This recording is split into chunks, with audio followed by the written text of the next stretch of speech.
Hello friends, இப்போ இந்த வீடியோவில் என்ன பார்க்க போகிறோம் அப்படின்னு பார்த்தீங்கன்னா June 15, 2020 Hindu news paper news analysis பார்க்க போகிறோம்.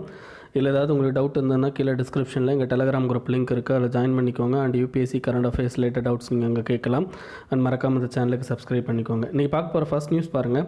இந்த pandemic the disabled remain on invisible minority அப்படின்னு சொல்லி கொடுத்துருக்காங்க. ஆக்சுவலாக இதில் பர்டிகுலராக பார்த்தீங்க அப்படின்னா டிசேபிள்டை பற்றி பேசியிருக்காங்க. இந்த டிசேபிள்டை பற்றி நீங்கள் தெரிஞ்சுக்கணும் அப்படின்ற விஷயத்தில் நீங்கள் இந்த ப்ரிலிம்ஸோ மெயின்ஸோ இதில் எந்த மாதிரி கேட்பாங்க அப்படின்னு பார்த்தீங்கன்னா உங்களுக்கு வல்னரபிள் மைனாரிட்டிஸ், ஓகேங்களா, மைனாரிட்டிலேயே வல்னரபிள் குரூப் அப்படின்னு சொல்லிட்டு ஒரு சில குரூப் இருக்குது. மைனாரிட்டினாலே வல்னரபிள்னு சொல்லலாம், பட் மைனாரிட்டிலே வல்னரபிள் அப்படின்னு சொல்லுவாங்க இந்த குரூப்ஸ் எல்லாம். அது யாருன்னா இதில் முக்கியமானவங்க பார்த்தீங்கன்னா இந்த டிசேபிள்டு, அதுக்கப்புறம் பார்த்தீங்கன்னா டிரான்ஜெண்டர்ஸ் பர்சன்ஸ், ஓகேங்களா. இவங்கெல்லாம் வந்து என்னென்னா நமக்கு வந்து டிசேபிள்டுலேயே மைனாரிட்டிலே வந்து என்னென்னு பார்த்தீங்கன்னா வல்னரபிள் மைனாரிட்டின்னு சொல்லுவோம், ஓகேங்களா. ஸோ இந்த டிசேபிலிட்டி ரிலேட்டடாக என்னென்ன ஸ்கீம் இருக்குது அப்படின்னு சொல்லி சொல்கிறேன். இன்னும் நிறைய ஸ்கீம் இருக்குது, பட் இதெல்லாம் கொஞ்சம் இம்பார்ட்டன்ட் ஸ்கீம். ஃபஸ்ட்டு வந்து என்ன, ஆக்சசிபிள் இந்தியா காம்பெயின் அப்படின்னு சொல்லிட்டு ஒரு ஸ்கீம் இருக்குது, ஓகேங்களா. ஆக்சசிபிள் இந்தியா காம்பெயின் அப்படின்னு சொல்லிட்டு ஒரு ஸ்கீமு. ரெண்டாவது பார்த்தீங்க அப்படின்னா திவ்யாங் ஜான், அதாவது திவ்யாங் ஜான் அப்படிங்கிறவங்க டிசேபிள்டு பர்சனை தான் திவ்யாங் ஜான்னு கூப்பிடணும் அப்படின்னு சொல்லி நம்ம சென்ட்ரல் கவர்மெண்ட் சொல்லியிருப்பாங்க, ஓகேங்களா. திவ்யாங் ஜான் ஸ்வலம்பன், ஓகேங்களா.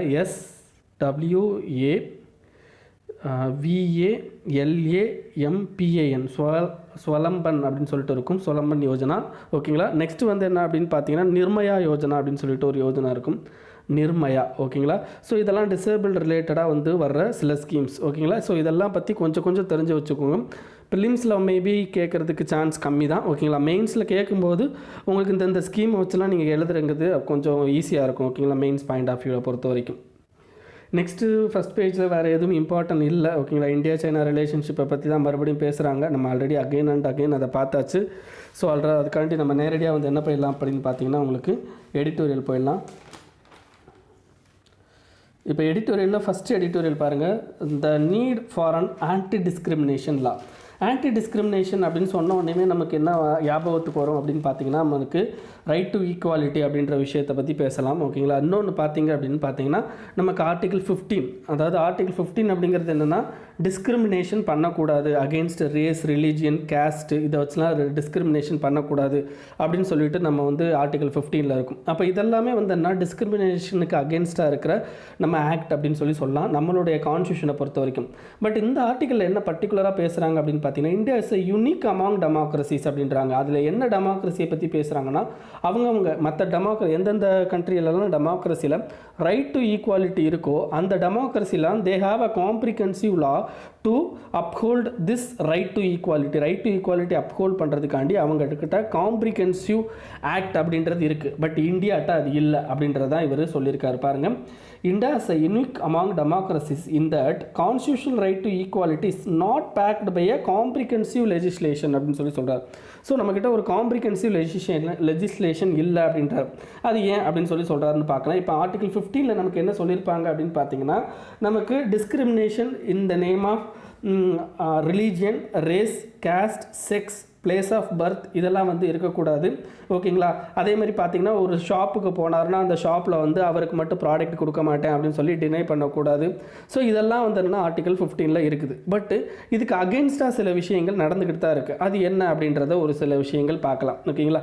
இப்போ நம்ம ஃபஸ்ட் இதில் ஸ்போர்ட்ஸ்லேருந்து ஆரம்பிச்சிருக்காங்க. ஸோ நம்ம ஸ்போர்ட்ஸ்ன்னு எடுத்துக்கிட்டாலும் சரி, மற்ற எந்த டிபார்ட்மெண்ட்டை எடுத்துக்கிட்டாலும் எஜுகேஷன், ஹெல்த்து, இதில் எல்லாத்துலேயுமே பார்த்தீங்க அப்படின்னா எம்ப்ளாய்மெண்ட் முக்கியமாக, இதில் எல்லாத்துலேயுமே பார்த்தீங்க அப்படின்னா டிஸ்கிரிமினேஷன் அப்படின்றது இருக்க தான் செய்யுது.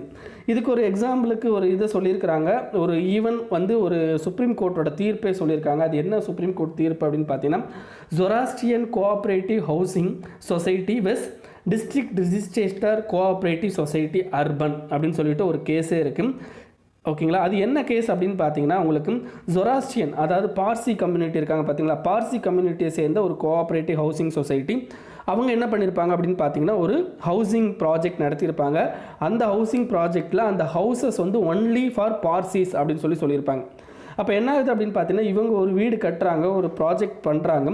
அந்த ப்ராஜெக்ட்டில் வர ரிசல்ட்டை யாருக்கு கொடுக்குறேன்றாங்கன்னா ஒரு பர்டிகுலர் கம்யூனிட்டிக்கு மட்டும்தான் கொடுப்பேன் அப்படின்னு சொல்கிறாங்க. அப்போ இது என்ன ஆகுது அப்படின்னு பார்த்தீங்கன்னா ஆட்டோமேட்டிக்காக மற்ற கம்யூனிட்டி அவங்களால என்ன பண்ண முடியல, they can't able to access this particular அந்த ப்ராஜெக்டை வந்து என்ன அவங்களால இது பண்ண முடியலை. அப்போ இது என்ன ஆகுது அப்படின்னு பார்த்தீங்கன்னா இதை சுப்ரீம் கோர்ட்டும் அக்செப்ட் பண்ணிட்டாங்க. எஸ், இப்போ சொராஸ்ட்ரியன் அதாவது என்னென்னா அந்த பர்டிகுலர் கம்யூனிட்டியில் உருவாக்கின அந்த particular construction of buildings and other திங்ஸை வந்து நம்ம வந்து பார்சி கம்யூனிட்டிக்கு கொடுக்கலாம் அப்படின்னு சொல்லியிருப்பாங்க. அப்போ என்ன ஆகுது அப்படின்னு பார்த்தீங்கன்னா இங்கே supreme court there is no அந்த காம்ப்ரிஹென்சிவாக வந்து என்ன பண்ணல அப்படின்னு பார்த்தீங்கன்னா டிசைன் பண்ணல. இதுதான் ஃபஸ்ட்டு. செகண்ட் என்ன அப்படின்னு பார்த்தீங்கன்னா நம்ம கண்ட்ரியில் முக்கியமானது ரைட் டு லிபர்ட்டி அப்படின்ற ஒரு விஷயம் இருக்குது நம்ம கண்ட்ரியில். உங்களுக்கு எல்லாத்துக்குமே தெரியும் ரைட் டு லிபர்ட்டி அப்படின்றது நம்ம லைஃப்பில். அப்போ லிபர்ட்டினா என்னங்க, எனக்கு யாருக்கு பிடிக்குதோ நான் அவங்களுக்கு தான் கொடுப்பேன், எனக்கு என்ன செய்ய தோணுதோ அதை தான் செய்வேன் அண்டர் த லா அப்படின்ற மாதிரி தான் வந்து ரைட் டு லிபர்ட்டி அப்படின்னு சொல்லலாம். அப்போ நான் யாரையாவது வந்து ஒரு குரூப்லேருந்து எக்ஸ்க்ளூட் பண்ணுறேன் ஓகேங்களா அப்படின்னா it is a right to liberty ஓகேங்களா. எனக்கு இப்போ நான் வந்து என்னென்னா ஒரு எக்ஸாம்பிளுக்கு வந்து என்னென்னா ஒரு பர்டிகுலர் எஜுகேஷனல் இன்ஸ்டியூஷன் ஆரம்பிக்கிறேன். அந்த எஜுகேஷனல் இன்ஸ்டியூஷனில் இந்த பர்டிகுலர் சமுதாயத்தை சேர்ந்தவங்க வரக்கூடாது அப்படின்னு சொல்லி நான் வந்து பண்ணுறேன் அப்படின்னா இப்போ எஜுகேஷன் இன்ஸ்டியூஷன்ஸ் ப்ரைவேட் இன்ஸ்டியூஷனாக இருக்கிற சமயத்தில் அப்போ எனக்கு ரைட் டு லிபர்ட்டி அப்படின்றது இருக்குது. அப்போ ரைட் டு லிபர்ட்டியை வச்சு நான் எக்ஸ்க்ளூட் பண்ணலாம்ல அப்படின்னு கேட்டால் அடுத்து இன்னொரு ஆர்டிக்கல் வந்து என்னென்னா அதுக்கு அப்படியே நேர் அகெயின்ஸ்ட் என்னன்னா ஆர்டிகல் 15. அப்போ இந்த ரெண்டுக்குமே வந்து என்னென்னு பார்த்தீங்கன்னா ஒரு கான்ட்ரவர்சி போய்கிட்டு இருக்கு. அப்போ அந்த கான்ட்ரவர்சியை நம்ம சரியாக வந்து எக்ஸ்பிளைன் பண்ணலாம் அண்ட் காம்ப்ரிஹென்சிவாக ஒரு டிசைனிங் அப்படின்றது நம்ம இன்னும் கொண்டு வரல ஓகேங்களா. இதுக்கு அடுத்து தேர்ட் வந்து என்ன அப்படின்னு பார்த்தீங்கன்னா எம்ப்ளாய்மெண்ட் எஜுகேஷன் ரிலேட்டடாக வர்ற டிஸ்கிரிமினேஷன். இன்ன வரைக்கும் டிஸ்கிரிமினேஷனில் 2 வகையான டிஸ்கிரிமினேஷன் போய்கிட்டு தான் இருக்குது. ஒன்று வந்து என்ன அப்படின்னு பார்த்தீங்கன்னா டைரக்ட் டிஸ்கிரிமினேஷன் ஓகேங்களா, டைரக்ட் டிஸ்கிரிமினேஷன் அல்லது என்னென்னு பார்த்தீங்கன்னா இன்டெண்டட் டிஸ்கிரிமினேஷன் ஓகேங்களா, டைரக்ட் ஆர் இன்டெண்டட் டிஸ்கிரிமினேஷன். இந்த இன்டெண்டட் டிஸ்கிரிமினேஷன் அப்படின்றது வேணுக்குனே வந்து என்ன ஒருத்தர் டிஸ்கிரிமினேட் பண்ணுறது, தெரிஞ்சே டிஸ்கிரிமினேட் பண்ணுறது. இன்னொன்று அன்இன்டெண்டட் டிஸ்கிரிமினேஷன். அன்இன்டெண்டட் அப்படின்றது அவருக்கு தெரியாமல் என்ன பண்ணுவார் அப்படின்னு பார்த்தீங்கன்னா பர்டிகுலர் கம்யூனிட்டியோ பர்டிகுலர் பர்சனையோ வந்து என்னன்னு பார்த்தீங்கன்னா டிஸ்கிரிமினேட் பண்ணுவாங்க. ஸோ இந்த மாதிரி 2 வகையான டிஸ்கிரிமினேஷன் நம்ம கண்ட்ரியில் இருந்துக்கிட்டு தான் இருக்குது. இதில் அன்இன்டெண்டட் அப்படின்றது ஓகே, பட் இன்டெண்டட் டிஸ்கிரிமினேஷன் அப்படின்றது என்ன அப்படின்னு பார்த்தீங்கன்னா நமக்கு இன்னமும் இந்த கண்ட்ரியில் அதிகமாக ப்ரிவைல் ஆகிட்டு இருக்கு. இந்த employment education and other related விஷயங்கள் இதாகிட்டு இருக்கு அப்படின்னு சொல்கிறாங்க. நாலாவது முக்கியமானது எதை பற்றி பேசுகிறாங்கன்னா என்ட்ரி பேரியர். இந்த பர்டிகுலர் இந்த ரைட் டு டிஸ்கிரிமினேஷன் என்ன ஆகுது அப்படின்னு பார்த்து ரைட் அகெயின்ஸ்ட் டிஸ்கிரிமினேஷன் என்ன ஆகுது அப்படின்னு பார்த்தீங்கன்னா நமக்கு எஃபெக்டிவாக இல்லாததுனால என்ன ஆகுது என்ட்ரி பேரியர் வந்து கிரியேட் ஆகுது. ஸோ என்ட்ரி பேரியர் இந்த சென்ஸ் ஆஃப் நீங்கள் வந்து ஏதோ ஒரு எம்ப்ளாய்மெண்ட்டுக்குள்ளே என்ட்ரு ஆகிறீங்க, எஜுகேஷனுக்குள்ளே என்ட்ரு ஆகிறீங்க, இல்லாட்டி ஏதோ ஒரு இன்ஸ்டியூஷனுக்குள்ளே போகிறீங்க, ஒரு ஷாப்பை ஆக்சஸ் பண்ணுறீங்க அப்படின்னா அப்போ அந்த என்ட்ரி லெவல் பேரியர் அப்படின்றது வந்து என்னென்னா நமக்கு அங்கே கிரியேட் ஆகுது அப்படின்னு சொல்கிறாங்க. அப்போ இந்த என்ட்ரி லெவல் பேரியருங்கிறது என்ன ஆகுது அப்படின்னு பார்த்தீங்கன்னா உங்களுக்கு சில நேரங்களில் வந்து என்னென்னா மிகப்பெரிய லெவலில் கான்சிக்வன்சஸ் அண்ட் டிஸ்கிரிமினேஷன்ஸை கிரியேட் பண்ணுது அப்படின்றதையும் இவங்க சொல்லியிருக்காங்க. இதுக்கு ஒரு எக்ஸாம்பிள் ஒரு கண்ட்ரியில் வந்து என்னென்னு பார்த்தீங்கன்னா இந்த மாதிரி டிஸ்கிரிமினேஷனே இல்லாமல் வர்றதுக்காண்டி சவுத் ஆஃப்ரிக்காவில் என்ன பண்ணியிருக்காங்கன்னா they have a right to equality. So அதுக்கேற்றாப்பில் அவங்க என்ன பண்ணியிருக்காங்கன்னா அன்ஃபேர் டிஸ்கிரிமினேஷனை வந்து என்னென்னா தடுக்கிறதுக்காண்டி மிகப்பெரிய லெவலில் காம்ப்ரிஹென்சிவ் லெஜிஸ்லேஷனை வந்து என்ன அவங்க கிரியேட் பண்ணியிருக்காங்க அப்படின்னு சொல்கிறாங்க ஓகேங்களா. ஸோ இதுக்கு அடுத்து என்னென்னா நம்ம கண்ட்ரியில் சசி தரூர் அவர் எம்பி வந்து ஒரு இது கொண்டு வர ட்ரை பண்ணியிருக்காரு. And law on policy research அவங்களும் என்ன பண்ணியிருக்காங்கன்னா இந்த ஈக்குவாலிட்டி ரிலேட்டடாக பில் கொண்டு வர ட்ரை பண்ணாங்க. பட் இன்ன வரைக்கும் என்ன அப்படின்னு பார்த்தீங்கன்னா அது வந்து இன்னமும் அடுத்ததுக்கு எடுத்துகிட்டு போக முடியலை ஓகேங்களா. அப்போ என்ன ஆகுது அப்படின்னு பார்த்தீங்கன்னா இன்ன வரைக்கும் நம்ம இதில் இந்த ஆன்டி டிஸ்கிரிமினேஷன் லா அப்படின்றது மிகப்பெரிய லெவலில் இல்லை. We have a constitutional right, fundamental rights. But என்னென்னா அதை வந்து என்னென்னா காம்ப்ரிஹென்சிவாக எடுத்துகிட்டு கரெக்டாக வந்து என்னென்னா அதை அப்ரோச் பண்ணுற லெஜிஸ்லேஷன் இல்லை அப்படின்றத அந்த ஆர்டிக்கலில் சொல்லியிருக்கிறாங்க ஓகேங்களா. நெக்ஸ்ட்டு நோ லாங்கர் ஸ்பெஷல், அதாவது என்னென்னு பார்த்தீங்கன்னா இது இந்தியா நேபாளுக்குள்ள ரிலேஷன்ஷிப். நமக்கு தெரியும் முக்கியமாக எந்த ரீஜியன்லலாம் நமக்கு இப்போ பிரச்சனை வந்துச்சு அப்படின்னு பார்த்தீங்கன்னா லிப்பிள் லேக், காலப்பாண்டி, லிம்பியாத்தா ஓகேங்களா. இந்த 3 ரீஜியன்லேயும் நமக்கு பிரச்சனை வந்துச்சு. ஸோ இந்த பிரச்சனைக்கு முதல்ல ஆரம்ப கட்டம் யாருன்னு நம்ம தான் 2019 நம்ம ஒரு மேப் விடுவோம். அந்த மேப்பில் இந்த டிஸ்பியூட்டட் காலப்பாண்டி டெரிட்டரியை நம்ம டெரிட்டரியாக வந்தோம்னா அதில் விட்டுருவோம். ஸோ அது ஃபஸ்ட்டு. செகண்ட் வந்து என்ன அப்படின்னு பார்த்தீங்கன்னா நம்ம வந்து ஒரு லிங்க் லோடு வந்து என்ன பண்ணுவோம் போட்டிருப்போம் ஓகேங்களா. கைலாஸ் மானசரோவர் போகிறதுக்காண்டி ஒரு லிங்க் ரோடு போட்டிருப்போம். ஸோ அது அகைன் இப்போ என்ன ஆயிடுச்சு அப்படின்னு பார்த்தீங்கன்னா, இப்போ அவசரமாக நேபாளோட பார்லிமெண்ட்டில் என்ன பண்ணுறாங்க அப்படின்னு பார்த்தீங்கன்னா, உங்களுக்கு அந்த பர்டிகுலர் கான்ஸ்டியூஷனல் அமெண்ட்மெண்ட், அதாவது அவங்க டெரிட்டரிக்குள்ளே இந்த மூணையும் காட்டுற மாதிரியான ஒரு மேப்போட கான்ஸ்டியூஷனல் அமெண்ட்மெண்ட் வந்து என்ன பண்ண போகிறாங்க அப்படின்னு பார்த்தீங்கன்னா அவங்க நிறைவேற்ற போகிறாங்க. அப்போ என்ன ஆகுது அப்படின்னு பார்த்தீங்கன்னா, இங்கே டிப்ளமசி, அதாவது என்னென்னு பார்த்தீங்கன்னா உங்களுக்கு டிப்ளமசி அப்படிங்கிறது மிகப்பெரிய லெவலில் அஃபெக்ட் ஆகிருக்கு. ஏன்னா ரெண்டு கண்ட்ரியுமே என்னென்னா மாற்றி என்ன பண்ணுறாங்க அப்படின்னா அவசர கதிக்கு எல்லாமே பண்ணிக்கிட்டு இருக்காங்க. அப்போ இங்கே ஸ்பீச் அப்படின்றது ரெண்டு பேர்த்துக்கு இடையில உள்ள அந்த ஸ்பீச் அல்லது அந்த பேச்சுவார்த்தை அப்படின்றது வந்து என்னென்னா இங்கே வர்றதுக்கான வாய்ப்பு ரொம்ப கம்மியாக இருக்குது. ஸோ இதனால் என்ன பண்ணணும் அப்படின்னு பார்த்தீங்கன்னா, ரெண்டு பேரும் அகெயின்ஸ்ட் இந்த மாதிரியான இந்த ப்ராப்ளத்தை வந்து இது பண்ணிட்டு ரிசால்வ் பண்ணுறதுக்கு கண்டிப்பாக வந்து இருந்தோன்னா ரெண்டு பேரும் பேச்சுவார்த்தை நடத்தணும் அப்படின்றது தான் இந்த ஆர்டிக்கலில் பேசியிருக்காங்க. ஓகேங்களா? ஸோ நெக்ஸ்ட்டு இந்த ஆர்டிக்கலில் கெஜ்ரிவாலை பற்றி இருக்குது, அது வேணாம். அதுக்கடுத்து இதில் ஜிஎஸ்டி பற்றி இருக்குது, அதுவும் வேண்டாம். ஓகேங்களா? இதுக்கடுத்து இந்த COVID-19 ரிலேட்டடாக இருக்குது, இது தேவையில்லை. அண்ட் இது வந்து சினிமா ஆக்டர்ஸை பற்றி இருக்குது, ஸோ இதுவும் வேண்டாம். ஸோ நம்ம அடுத்து போயிடலாம். அடுத்து என்ன அப்படின்னு பார்த்தீங்கன்னா உங்களுக்கு ரோ ஓவர் மங்கி பார்க் பிளான். அதாவது மங்கி பார்க் அப்படின்றது இப்போ நமக்கு கர்நாடகாவில் தான். மங்கினாலே உங்களுக்கு கர்நாடகாவை கொஞ்சம் யோசித்துக்கோங்க. ஏன்னா கர்நாடகாவில் கெய்சனார் ஃபாரஸ்ட் டிசீஸ் அப்படின்னு ஒரு டிசீஸ் இருக்குது. ஓகேங்களா? கெய்சனார் ஃபாரஸ்ட் டிசீஸ். ஸோ இந்த ஃபாரஸ்ட் டிசீஸ் அப்படிங்கிறது என்ன அப்படின்னு பார்த்தீங்கன்னா உங்களுக்கு கர்நாடகாவில் மட்டும் இருக்கக்கூடிய டிசீஸ் தான் இந்த கெய்சனார் ஃபாரஸ்ட் டிசீஸ் அப்படின்னு சொல்லுவோம். இந்த பர்டிகுலர் டிசீஸ் எதன் மூலமாக பரவுதுன்னா மங்கி மூலமாக பரவுது. ஸோ இப்போ மங்கிக்கும் ஹியூமன் அனிமல் கான்ஃப்ளிக்ட் அப்படின்றதுல அதிகமாக வந்து பங்கு இருக்குது. ஸோ இதை தடுக்கிறதுக்காண்டி கர்நாடகா என்ன பண்ணாங்க அப்படின்னு பார்த்தீங்கன்னா, they are planning to make a monkey park. ஓகேங்களா? இந்த மங்கி பார்க் இதுக்கு முன்னாடி வந்து என்னென்னா வேறு ஒரு இடத்துல கட்டலாம் அப்படின்னு சொல்லி இருந்துச்சு. பட் என்னென்னா அங்கே வந்து பர்டிகுலராக வந்து இந்த கெய்சனார் ஃபாரஸ்ட் டிசீஸ் வரும்னு அந்த பீப்புள் பயந்ததுனால இப்போ என்ன பண்ண போகிறாங்க அப்படின்னு பார்த்தீங்கன்னா, ஷராவதி ரிவர், அவங்க வந்து ஷராவதி ரிவர்னு ஒரு ரிவர் இருக்குது, அந்த ரிவரோட பேக் வாட்டர் ரீஜியன். ஓகேங்களா? அந்த ரிவரோட பேக் வாட்டர் இருக்கிற ஒரு ரீஜியனில் இன்ஹாபிட்டட் ஐலாண்ட் அப்படின்னு சொல்லிட்டு ஒரு ஐலாண்ட் இருக்குது. அதாவது அங்கே மக்கள் யாருமே கிடையாது. அந்த ஐலாண்டில் இந்த மங்கி பார்க்க பிளானை கிரியேட் பண்ணலாம் அப்படின்னு சொல்லியிருக்காங்க. நீங்கள் தெரிஞ்சுக்க வேண்டியது ஷராவதி ரிவர் அப்படின்றது கர்நாடகாவில் இருக்குன்னு தெரிஞ்சுக்கோங்க. அண்ட் இது வந்து எந்த மெயின் ரிவரோடைய ட்ரிபியூட்டரி அப்படின்றதையும் தெரிஞ்சுக்கோங்க. இதை தவிர என்னென்னா மங்கி பார்க்கோட அந்த ஏரியா, ஓகேங்களா, அந்த மங்கி பார்க் அப்படின்றது யார் எந்த ஸ்டேட் வந்து கொண்டு வராங்க அப்படின்றத தெரிஞ்சுக்கோங்க. ஓகேங்களா? ஸோ இதுதான் ப்ரிலிம்ஸ் பாயிண்ட் ஆஃப் வியூவில் தான். ஓகேங்களா? மெயின்ஸ் பாயிண்ட் ஆஃப் வியூவில் மேபி அதை கேட்கலாம் அப்படின்னா ஹியூமன் அனிமல் கான்ஃப்ளிக்ட்டில் நீங்கள் ஒன் ஆஃப் த பாயிண்ட்டாக வந்து வேணால் எழுதலாம். ஓகேங்களா?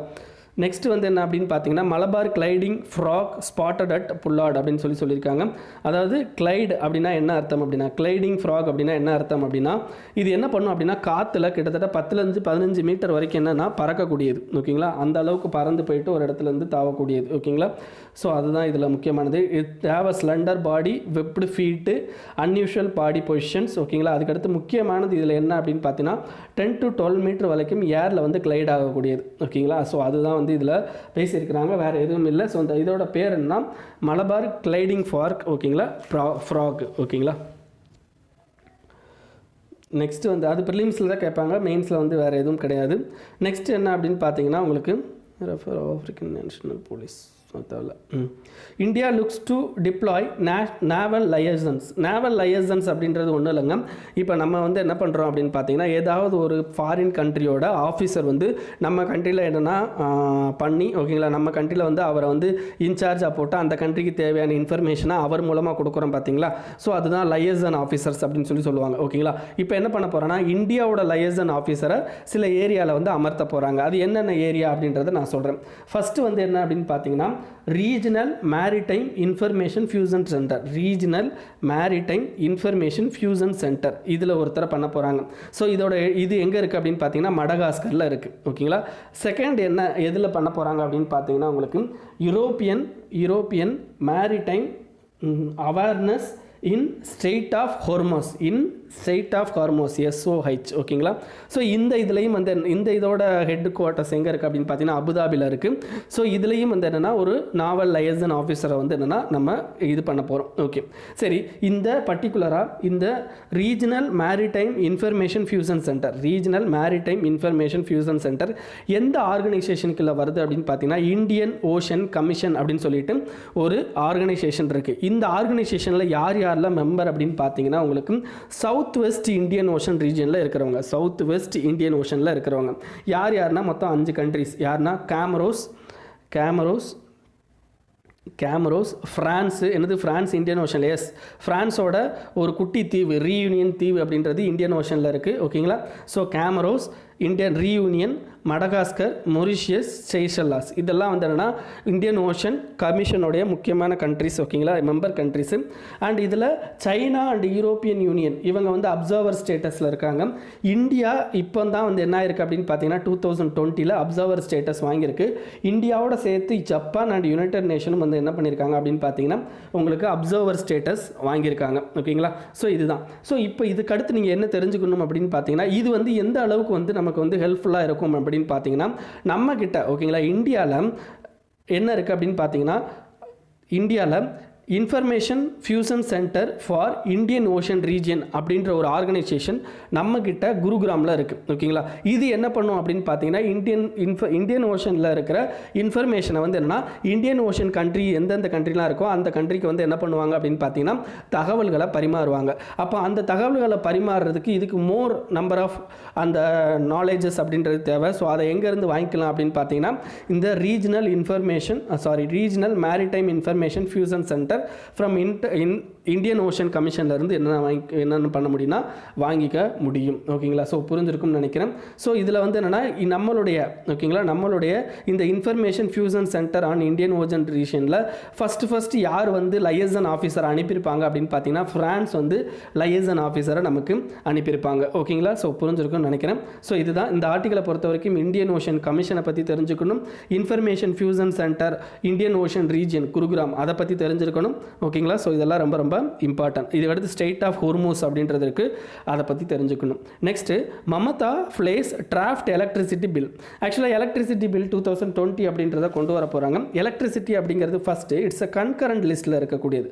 ஸோ கன்கரண்ட் லிஸ்ட்டில் இருக்கிறதுல சென்ட்ரல் அண்ட் ஸ்டேட் கவர்மெண்ட் ரெண்டு பேருமே வந்து ஆக்டை நிறைவேற்றலாம். இதில் மோர் பவர் யாருக்கு இருக்குது அப்படின்னா சென்ட்ரலுக்கு இருக்குன்னே சொல்லலாம். ஏன் அப்படின்னு பார்த்தீங்கன்னா சென்ட்ரல் வந்து ஒரு பர்டிகுலர் இதில் வந்து ஒரு லா கிரியேட் பண்ணுறாங்கன்னா சேம் லா வந்து ஸ்டேட்டில் இருந்துச்சு அப்படின்னா சென்டரோட லா தான் ப்ரிவேல் ஆகும், ஸ்டேட்டோட லா ப்ரிவேல் ஆகாது. ஓகேங்களா.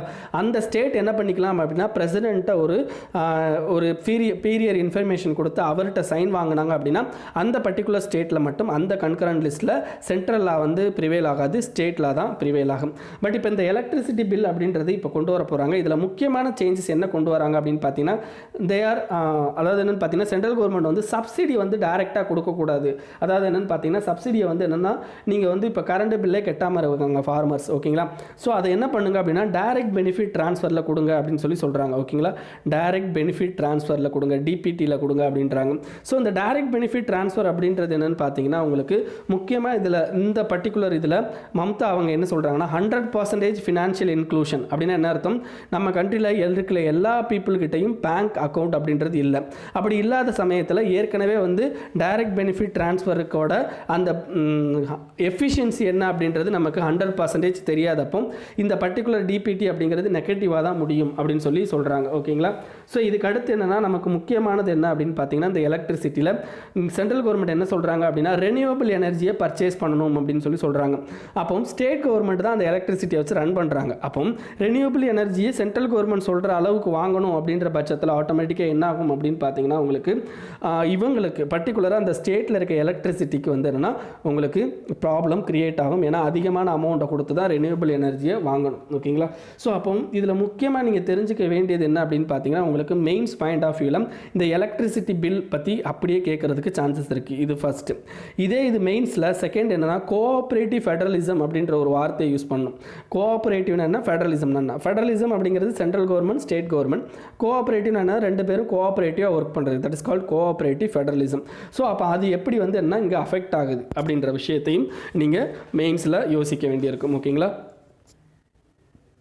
நெக்ஸ்ட் வந்து என்ன அடுத்த பேஜில் பொறுத்த வரைக்கும் இதில் வந்து என்னென்னா நமக்கும் சைனாவுக்கும் 1975 ஒரு இடத்துல பிரச்சனை நடந்திருக்கும், அதை பற்றி பேசியிருக்காங்க. ஸோ அதை நீங்கள் என்னென்னு மட்டும் தெரிஞ்சுக்கோங்க. துலுங்லா அப்படின்றது அருணாச்சல் பிரதேஷில் இருக்கிற ஒரு ஏரியா, துலுங்லா பாசம்போம். ஸோ இந்த பர்டிகுலர் ஏரியாவில் நமக்கு என்ன இருக்கும் அப்படின்னு பார்த்தீங்கன்னா 1975 மிகப்பெரிய லெவலில் நமக்கும் அவங்களுக்கும் சண்டை நடந்திருக்கும். அவ்வளோதான். ஸோ இதை மட்டும் தெரிஞ்சால் போதும், வேறு எதுவும் இல்லை. இன்றைக்கி நியூஸ் அவ்வளோதான் ஃப்ரெண்ட்ஸ். இதை உங்கள் ஃப்ரெண்ட்ஸோடு ஷேர் பண்ணிக்கோங்க அண்ட் மறக்காமல் சேனலுக்கு சப்ஸ்கிரைப் பண்ணிக்கோங்க. Thank you friends.